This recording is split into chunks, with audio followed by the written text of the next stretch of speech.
앞에서 이제 사례를 말씀해 주신 분들의 의견 잘 들었습니다. 이게 이제 이런 사례 하나하나가 바로 현재 이제 우리의 건강보험료 부과 체계가 얼마나 심각한 문제를 좀 갖고 있는지 이를 보여준다라고 할 수 있겠습니다. 제대로 된 건강보험료 부과 체계라고 한다라고 하면 건강보험료를 납부할 수 있는 능력에 비례하는 부담을 해야 되는 게 맞겠죠. 그래서 건강보험 소득이 많으면 많게 또 적으면 적게 내는 것이 합당한 제도일 겁니다. 하지만 현재 우리의 건강보험 제도는 건강보험료 부과체계는 그러지를 못하고 있죠. 어떤 사람은 소득이 많은데도 불구하고 건강보험료를 거의 한 푼도 안 내고 있는 사람들이 또 있는 반면에 실제 소득이 없는데도 불구하고 몇 푼 안 되는 이제 재산에 굉장히 과도하게 건강보험료가 부과되고 있는 사례들이 비일비재합니다. 이것을 이제 바꾸겠다라고 하는 게 그동안 이제 이 노력은 사실 국민건강보험공단에서 우리가 이제 이런 많이 항의도 하고 그러긴 하지만 건강보험공단에서 주도적으로 사실 부가체계 개편을 해야 된다라고 주장을 해왔었습니다. 왜냐하면 현장에서 가장 많은 민원들을 접하고 실제 어떤 문제가 있는지를 가장 잘 알고 있었던 곳이 바로 우리의 이제 건강보험공단이었기 때문이죠. 어쨌든 이제 이런 논의들을 소득 중심으로 개편하겠다라고 논의를 했던 것이 사실 작년에 정부가 이제 발표한다 했다가 계속 미뤄지고 그 다음에 올해 1월달에 발표한다고 그랬는데 그 발표가 이제 부가체계 개편을 하겠다는 발표가 아니라 백지화하겠다는 발표를 하는 바람에 굉장히 더 크게 사회적으로 논란이 좀 된 것 같습니다. 그래서 이런 문제들이 어떤 문제들이 있는지를 좀 살펴볼 생각이고요.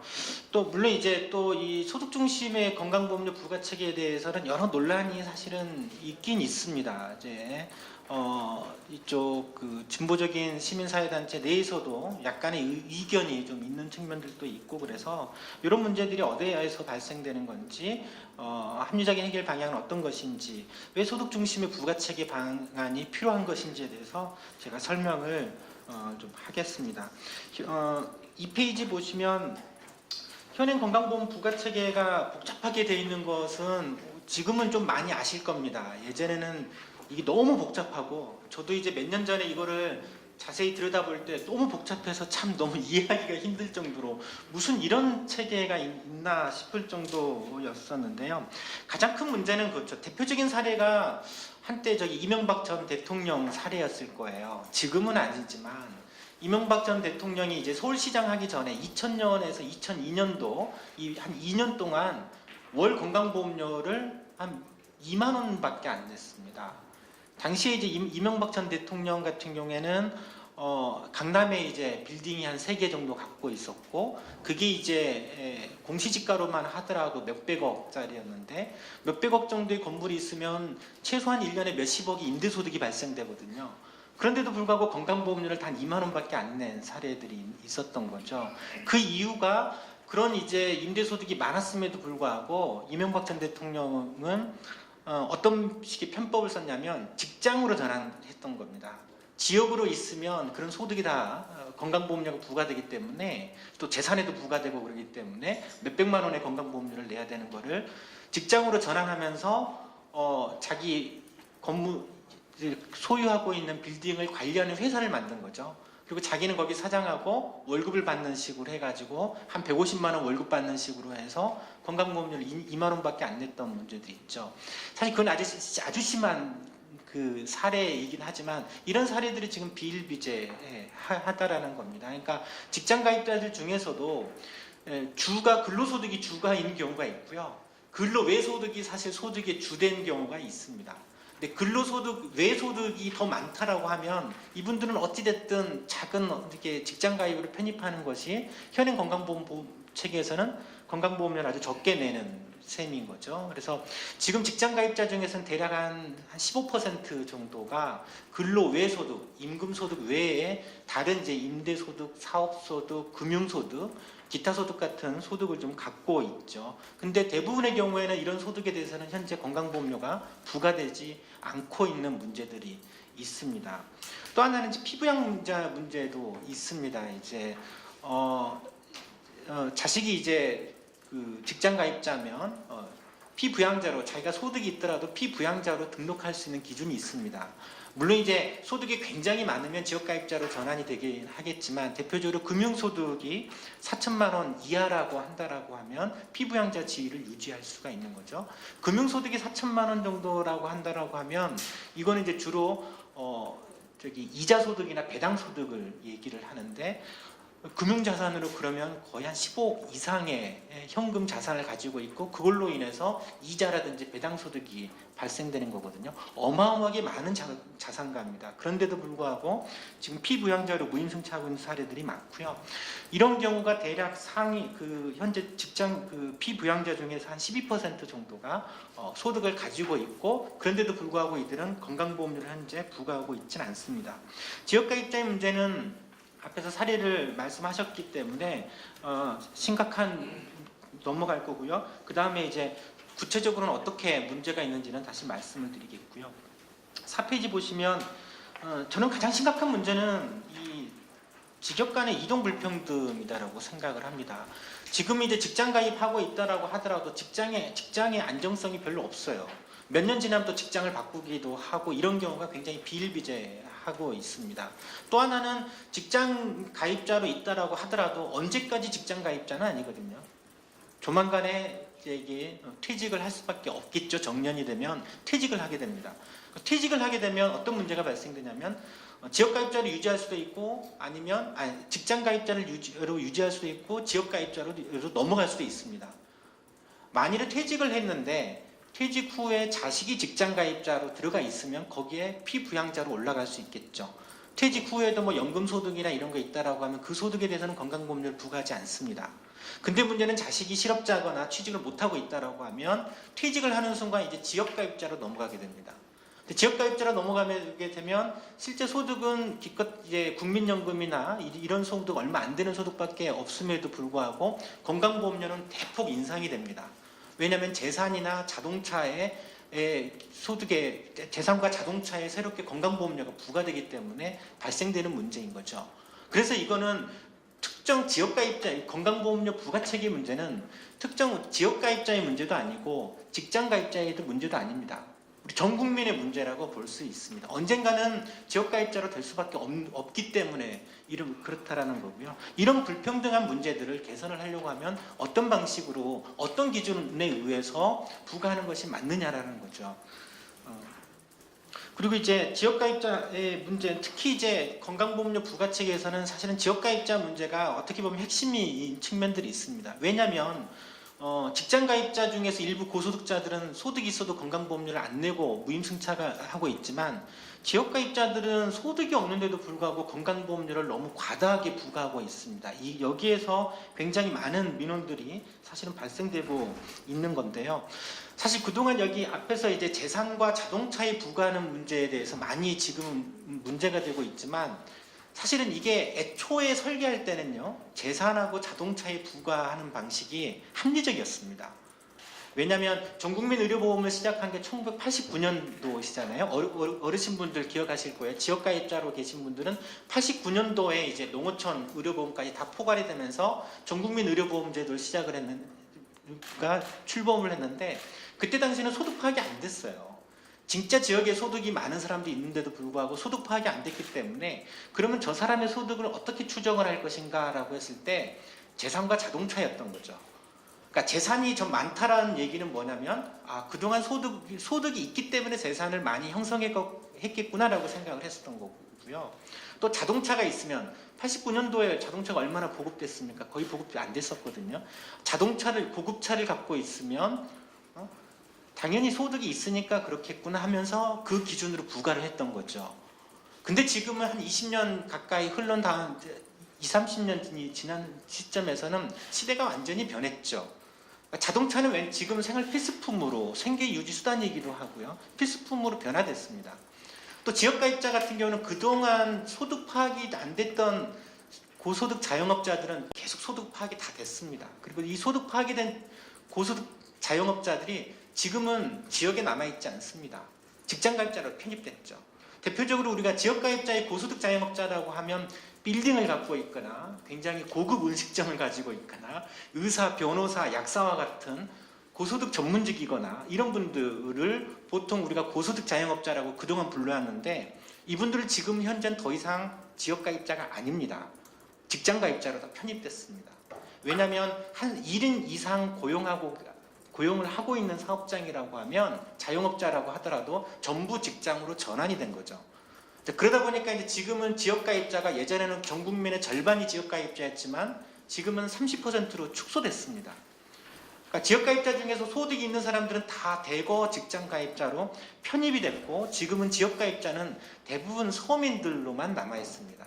대표적으로 이제 농업인들이 지금 지역가입자로 남아 있고요. 앞에서 얘기했던 그리고 사례 발표하셨던 영세 자영업자분들 그리고 여기 계시는 주로 이제 1인 가구, 2인 가구, 노인 가구들이라든지 그 다음에 실직자분들이라든지 또 일용 노동을 하시는 분들 그리고 일부 특수 고용직 분들 위주로만 지금 지역가입자로 구성이 되어 있고요. 지역가입자는 지금 현재 고액재산가들은 거의 없다시피 하고 있습니다. 대부분 서민들만 되어 있고 실제 소득이 있는 고소득 자영업자들이나 분들은 대부분 직장가입자로 좀 넘어가 있다라는 거죠. 그래서 지역가입자들의 소득 파악이 여전히 안 된다라고 많이 언급을 하는데 실제 소득이 없기 때문에 파악이 안 되는 것이 핵심입니다. 그전에는 지역가입자가 전체 인구의 절반이었어요.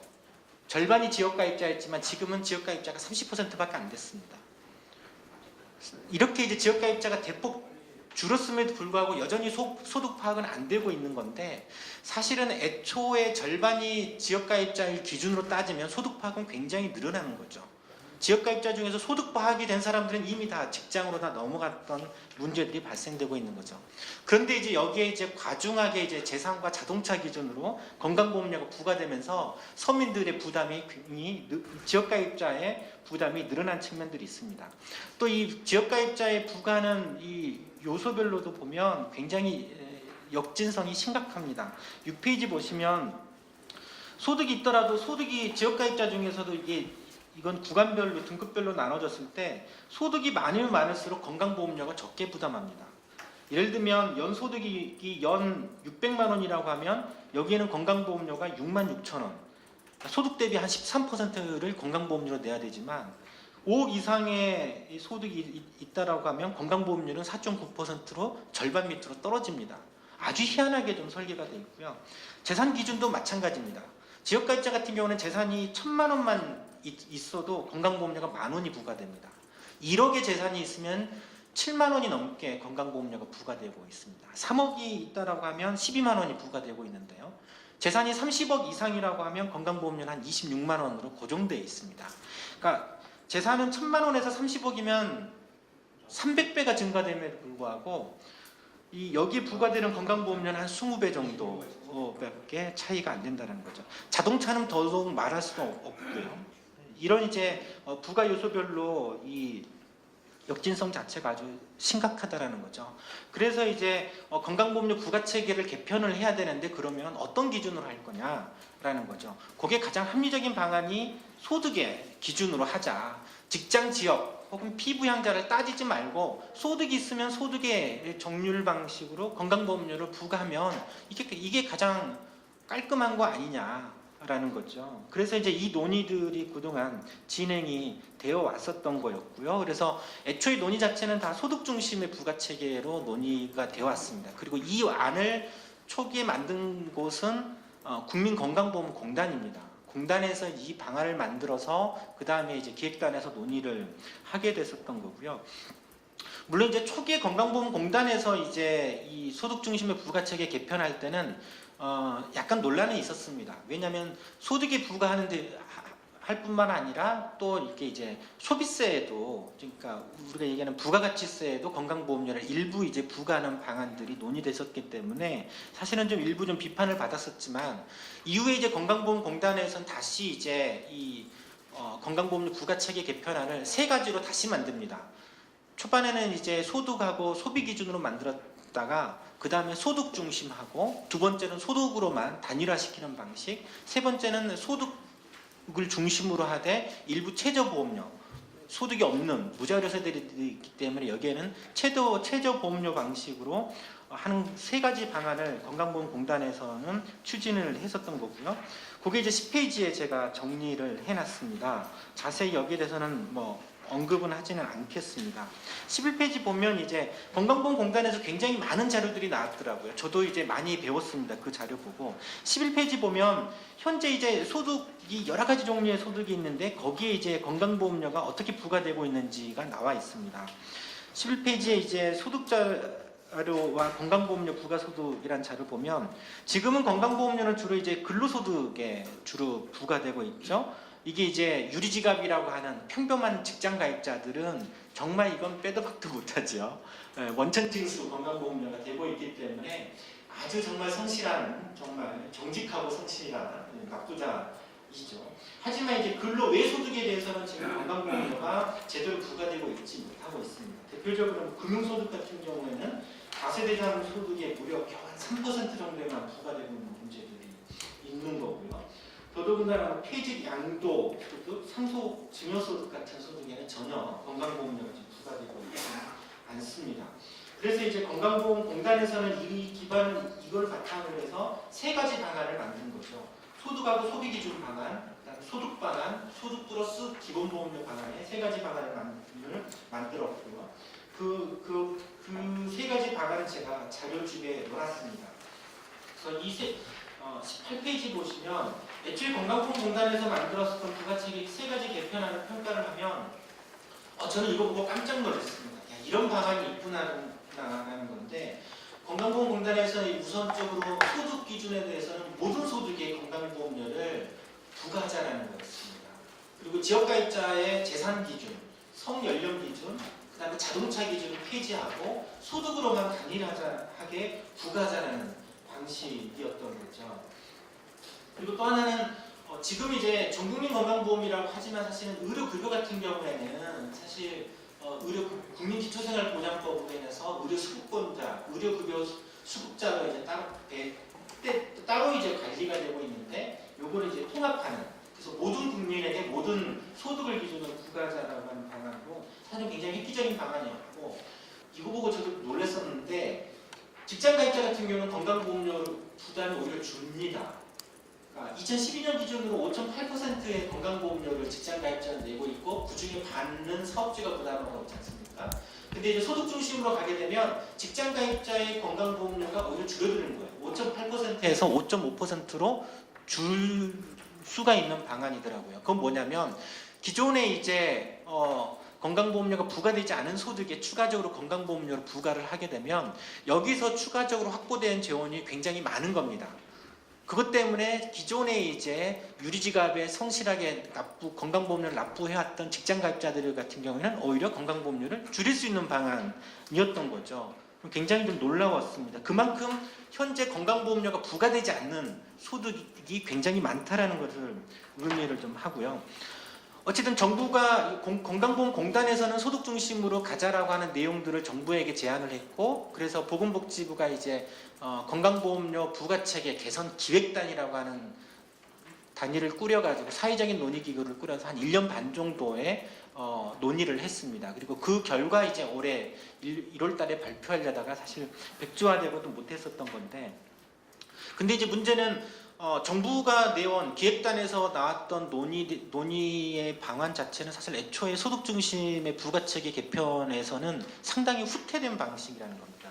부가체계 개편의 폭이 굉장히 좁습니다. 그러니까 지역가입자 같은 경우에는 재산은 일부 감면해주는 방식으로만 했고, 나머지 성연령 자동차 기준은 폐지한다라고 하더라도 뭐 개편의 폭은 크지는 않습니다. 문제는 이제 그동안 건강보험료를 부과하지 않은 소득에 건강보험료를 부과를 해야 되는데 그 범위 역시도 굉장히 축소돼서 제시됐던 문제들이 있습니다.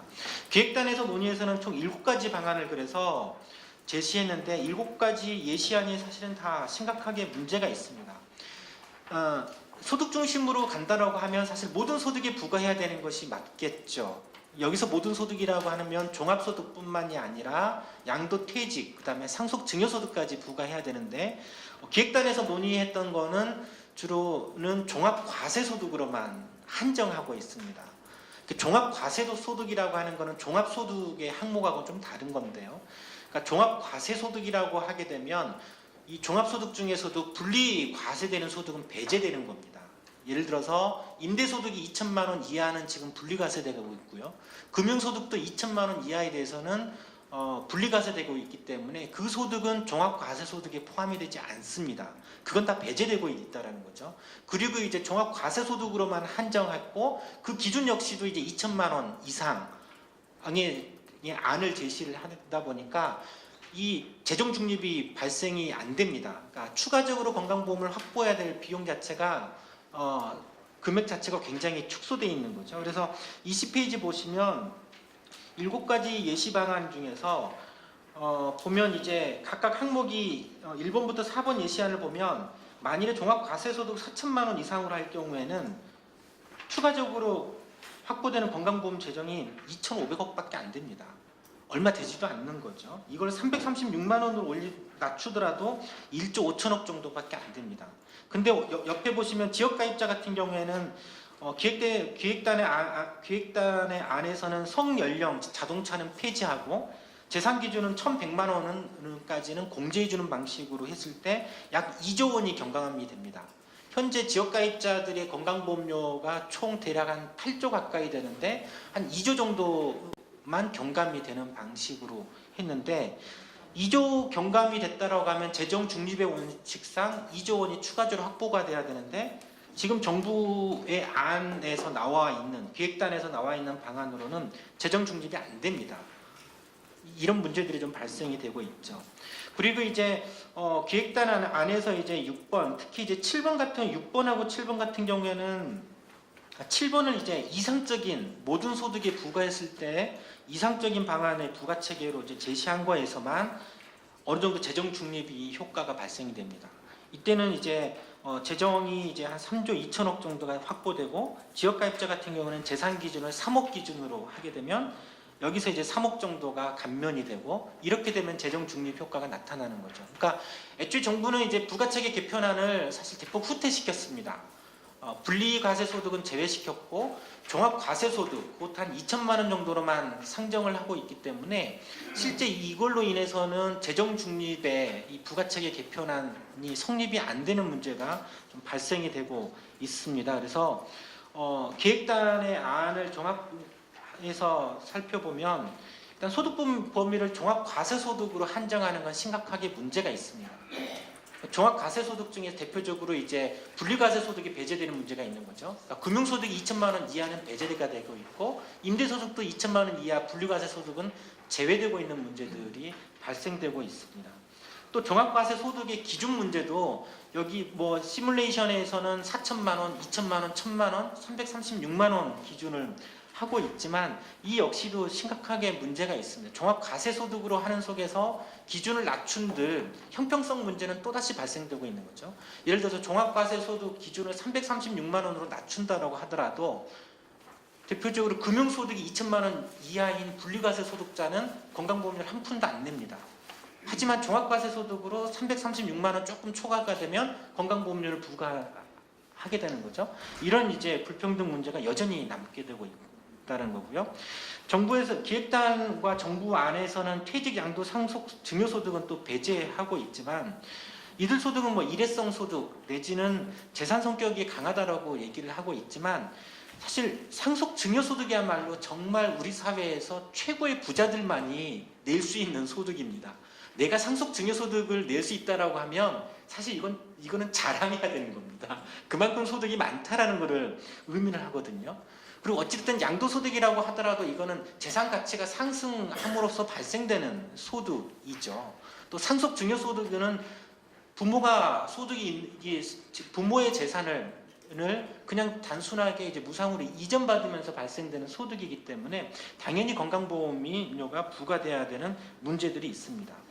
또 하나 지역가입자들의 부가체계 개편에서 정부안대로 하면 어찌됐든 지역가입자의 건강보험료가 많이 경감되는 건 사실입니다. 한 8조 원 정도에서 한 2조 원 정도의 건강보험료가 경감이 되니까 대략 한 20% 넘게 한 30%, 20-30% 가까이 건강보험료가 부담이 줄어들기는 하는데 재산 기준을 여전히 남기고 있습니다. 근데 재산 기준을 남기고 있으면서 정부 자료를 봤더니 재산 공제를 기준을 1,100만 원으로 했더라고요. 지역가입자의 재산을 1,100만 원으로 한 이유를 보니까 지역가입자들을 쫙 일렬로 재산으로 세워서 봤더니 중위 재산이 1,100만 원이라는 겁니다. 즉 뭐냐면 지역가입자들의 절반 밑으로는 재산이 1,100만 원이 안 된다는 얘기예요. 이거 자체가 사실 지역가입자가 얼마나 많이 서민들 위주로만 정말 저소득층 위주로 구성되어 있는지를 알 수가 있고요. 24페이지 보면 정부 자료에서도 그렇습니다. 예를 들면 지역가입자 중에서 3억 이상의 재산을 가지고 있는 사람은 지역가입자 중에 상위 한 6% 정도밖에 안 됩니다. 지역가입자의 거의 94%는 재산이 3억 미만의 재산이라는 거죠. 한국 사회에서 3억 미만의 재산이라고 하면 이건 그냥 잘해야 자가주택 가지고 있는 겁니다.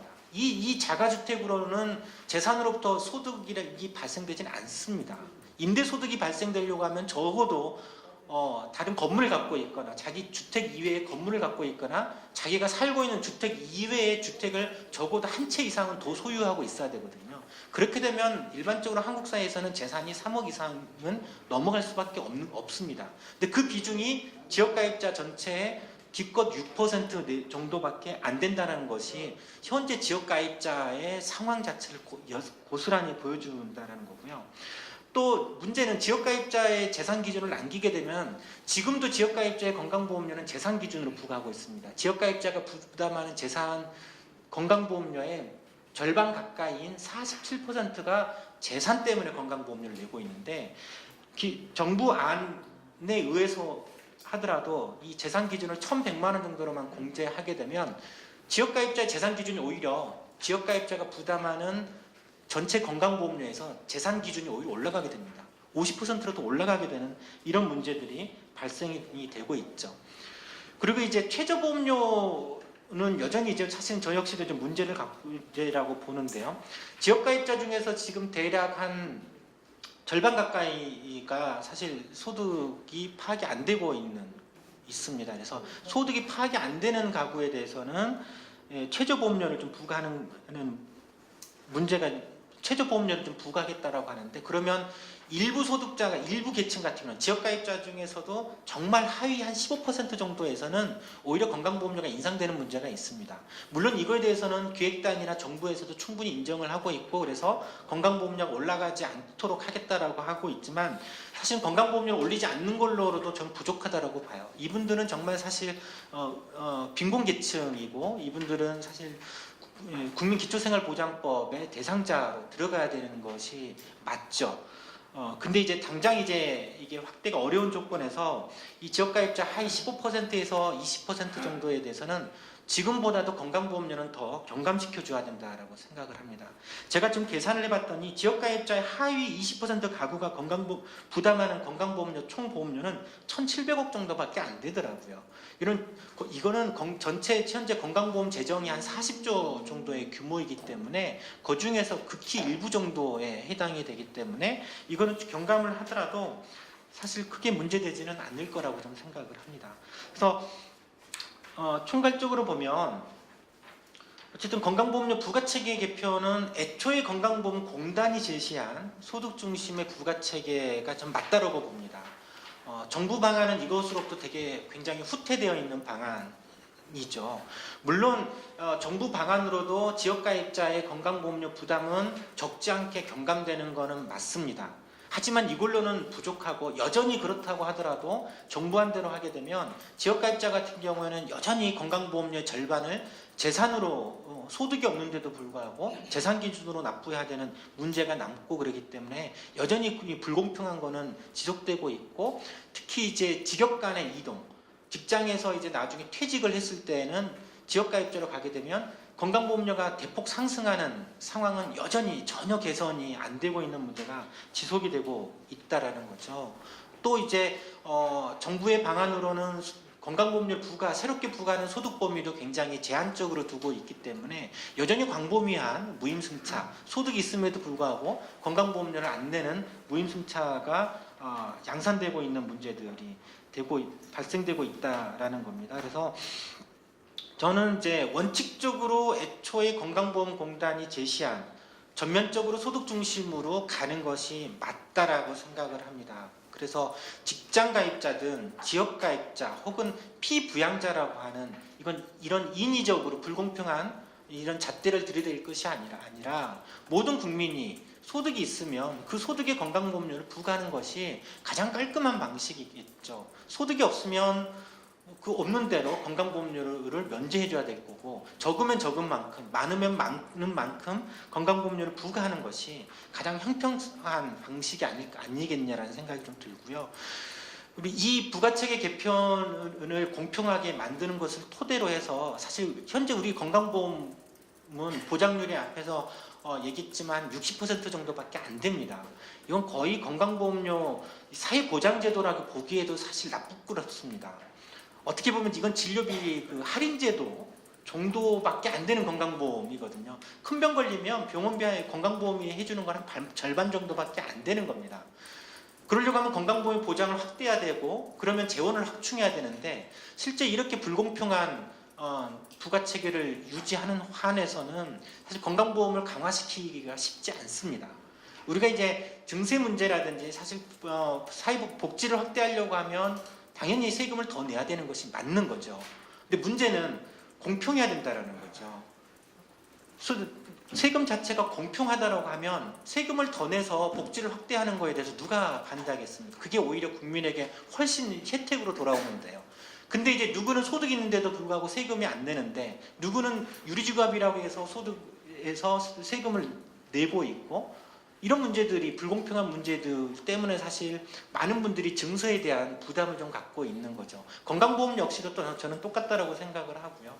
이 건강보험료 부가체계를 소득 중심으로 개편한 건 바탕하에서 그 위에 이제 보험료를 인상을 통해서 건강보험 재정을 또 확보를 해서 사실 건강보험으로 모든 병원비를 해결할 수 있도록 해야 될 거라고 저는 생각을 합니다. 건강보험이 보장이 안 해주기 때문에 여기 계시는 어르신 분, 많은 분들이 사실 따로 사보험을 많이 들고 계시지 않습니까? 사보험으로 들어가는 비용을 한번 계산을 해 보십시오.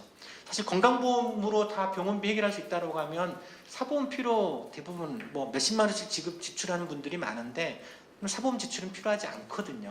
그만큼 이제 건강보험을 강화시키는 것이 우리 국민에게 굉장히 유리하다라는 겁니다. 그 기반이 되는 것이 바로 소득중심의 부가체계 개편이다라고 생각을 합니다. 그래서 정의당에서는 지금 현재 이제 정부가 지금 당정협의식으로 논의한다라고 하는데 글쎄요, 저는 애초에 후퇴된 정부 안보다도 더 형편없는 안이 나올 가능성이 크다라고 보여집니다.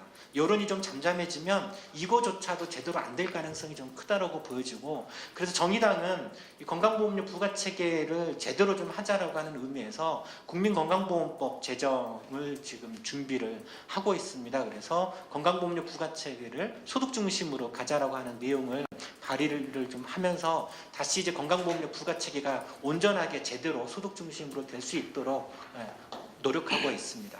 예, 이상입니다.